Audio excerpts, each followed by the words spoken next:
మొదటి రోజు నుంచి కూడా ఇది వాస్తవంగా ఏంటంటే మొన్న ఒక పై అధికారి చెప్పాడు, ఉన్నతమైన స్థానంలో ఉన్న ఒక పై అధికారి, పేరు చెప్తే బాగుండదు. ఆయన గతంలో ప్రభుత్వంలో ఫిజికల్గా చెక్కుల రూపంలో సంతకాలు పెట్టినప్పుడు, లేకపోతే ఫైలు డిజిటల్ రూపంలో కాకుండా ఫిజికల్గా టపాలు వచ్చినప్పుడు అప్పుడున్న భద్రత ఈ రోజున లేదని చెప్పాడు. ఏమిటని నేను ప్రశ్నిస్తే, అసలు నిజంగా మాకు అర్థం కావడం లేదు, ఈ బటన్ నొక్కినాయి డబ్బులు వెళ్ళిపోయినాయి అని చెప్తున్నారు, ఎవరి ఖాతాల్లోకి ఎంత వెళ్ళిందో ఇది వాస్తవమా కాదా మేమే ఆలోచించాల్సిన పరిస్థితిలో ఉన్నాం మేము అధికారంలో అని చెప్పడం చాలా ఆశ్చర్యం కలిగించింది. ఒక క్యాబినెట్లో మీరు చేసిన తీర్మానంలో మీరిచ్చిన అప్రూవల్లోనే 10,64,712 మంది పెన్షన్లు ఇస్తున్నామని మీరు తేడా చూపిస్తే అసలు ఈ లెక్కల్లో ఏమని చెప్పాలి? ఎవరు దీనికి బాధ్యత వహిస్తారు? క్యాబినెట్లో ఉన్న మంత్రులు, ముఖ్యమంత్రి గారు బాధ్యత వహిస్తారా, లేదా బయటకు వచ్చి వైఎస్ఆర్సీపీ పెన్షన్ కానుక అని చెప్పి ఇదే ప్రెస్ నోట్, ఇది ప్రెస్ నోట్ నేను హైలైట్ చేసి చూపిస్తున్నాను. మంత్రి గారు అరగంటలోనే బయటకు వచ్చి ఆయన ఇచ్చిన ప్రెస్ నోట్ ఇది. 65,33,000 పెన్షన్లు, దానికి 1,800 కోట్ల రూపాయలు మేము డిసెంబర్ 1వ తారీఖునే మేము వివిధ గ్రామ సచివాలయాలకి, వార్డు సచివాలయాలకి మేము అందించేసామని చెప్తే దీంట్లో ఎంత మోసం జరుగుతుందో మీరందరూ కూడా అర్థం చేసుకోవాలి. దయచేసి ఈ రాష్ట్ర ప్రభుత్వం సంక్షేమం అని చెప్పి మన రాష్ట్ర ప్రజల్ని మభ్యపెట్టడమే కాకుండా మోసం చేస్తున్న విధానాన్ని ఈరోజు జనసేన పార్టీ మీ ముందు వాస్తవాలతో సహా, ఆధారాలతో సహా రాష్ట్ర ప్రజలకు తెలిసే విధంగా మేము ప్రయత్నం చేశాం.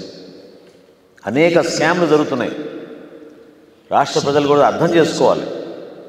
ఇది కేవలం ఇసుక కోసమో లిక్కర్ కోసమో చేస్తున్న స్కామ్ కాదు. ఈ ప్రభుత్వంలో ప్రతి ప్రభుత్వ శాఖలో కూడా అర్హత ఉన్న లబ్ధిదారులకి అసలు లబ్ధిదారుల ఖాతాలో డబ్బులు పడుతున్నాయా లేదా అని అనుమానం వచ్చే విధంగా వీళ్ళు వ్యవహరిస్తున్నారు. క్యాబినెట్లో చేసిన తీర్మానాన్ని కూడా వీళ్ళు బయటకు వచ్చి వక్రీకరించి కావాలని దొంగ లెక్కలు చెప్తున్నారు. దీన్ని మేము ఖండిస్తున్నాం. తప్పకుండా ఈ విధంగా వీళ్ళు ప్రజల్ని మోసం చేస్తూ పేదవాళ్ళు, పాపం ఎవరైతే వృద్ధాప్యంలో ఉన్నారో, వితంతులు ఉన్నారో, చాలామంది పాపం పెన్షన్ల కోసం ప్రతి నెల ఎదురు చూస్తున్నారో, వాళ్ళ లెక్కలు చూసి నిజంగానే చాలా గొప్ప కార్యక్రమం చేస్తున్నాడు మా జగనన్న అని అనుకుంటున్నారు. జగనన్న చేస్తుంది మోసం, నిజమైన సంక్షేమం కాదు. కేవలం ఈ విధంగా బయటికి వచ్చి లెక్కలు చెప్పి ప్రజల్ని చాలా స్పష్టంగా అర్థమయ్యే విధంగా మేము చెప్పిన లెక్కలు చూస్తే మీకే అర్థం అవుతుంది ఎంత మోసం జరుగుతుందని ఈ సందర్భంగా మీకు తెలుపుకుంటున్నాం. ఈ ఆఫీస్కి సంబంధించిన ఫైల్స్ అన్ని ట్యాంపర్ చేస్తానని కూడా మీరు చెప్తున్నాండి. బెనిఫిషరీస్కి సంబంధం లేకుండా డబ్బులు నలుగుతున్నాయని అంటే ఎవరో ఉన్నతాధికారి చెప్పారంటారు. మొత్తం ఈ ఆఫీస్లో ఉంటుంది, అప్డేట్ చేస్తుంటారు ఎప్పటికప్పుడు ఎవరెవరి ఖాతాలో మళ్ళించామనేది త్రూ బ్యాంక్ అకౌంట్స్ ద్వారానే నిధులు మళ్ళిస్తున్నారు. మీరు చేయించాలి పెద్ద కామెంట్స్ కూడా. ఒక ఉన్నతాధికారి నాతో ఆ సమాచారం షేర్ చేశారంటే మరి ప్రభుత్వంలో ఖచ్చితంగా ఏదో జరుగుతున్నట్టే కదా. రాబోయే రోజుల్లో ఇంకొక ప్రెస్ కాన్ఫరెన్స్ ఏర్పాటు చేస్తాను. రాష్ట్రంలో ఉన్న ఆర్థిక పరిస్థితి, నిధులు దారి మళ్ళిన సంఖ్య అది మీ అందరూ వివరిస్తాం. ఇంకా ఆశ్చర్యపోతారు మీరు. ఆయన ఇచ్చిన సూచన, ఆయన సలహా ఏంటంటే ఏ విధంగా అకౌంటబిలిటీ లేకుండా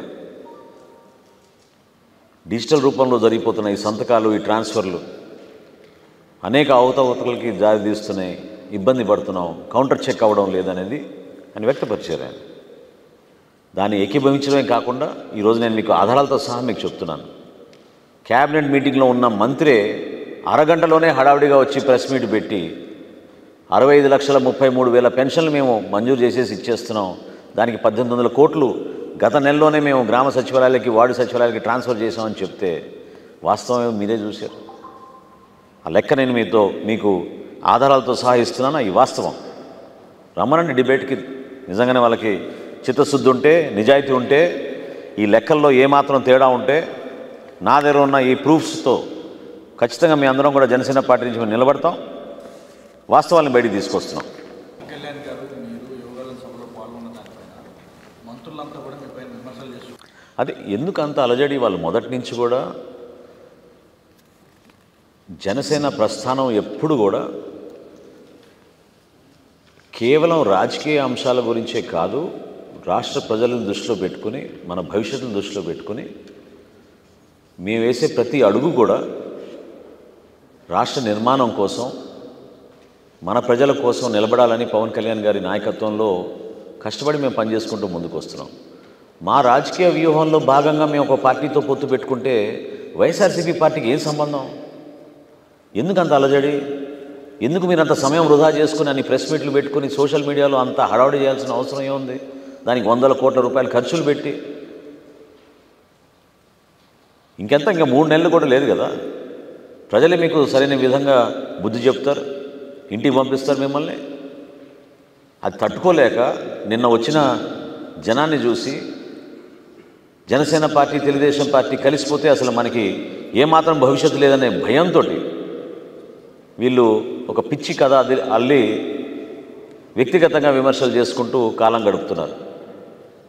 మీలో దమ్ము ధైర్యం ఉంటే నిలబడండి. ప్రతి ఒక్కరు కూడా ఎవరైతే ఈరోజు ప్రెస్ మీట్లు పెడుతున్నారో ఇదే మంత్రులు, ఇదే శాసనసభ్యులు, మీరు రేపటి రోజున క్షేత్రస్థాయిలో నిలబడండి. మీరు వైఎస్ఆర్సీపీ అభ్యర్థులుగా అసలు మీ టికెట్లు ఉన్నాయో లేదో తెలియదు, నిలబడి పోటీ చేయండి. మేము ధైర్యంగా నిలబడతాం. ప్రజలు చెప్తారు దానికి సమాధానం.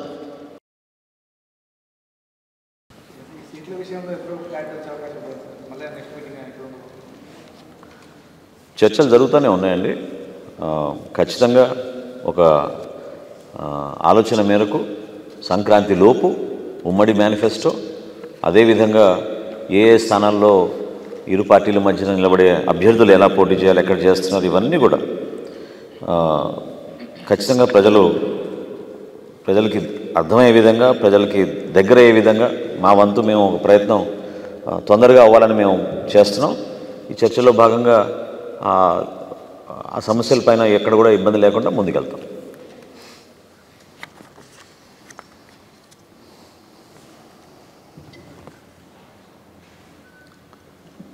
అంటే చాలా వాస్తవాలు మీరు అడిగిన ప్రశ్నకి.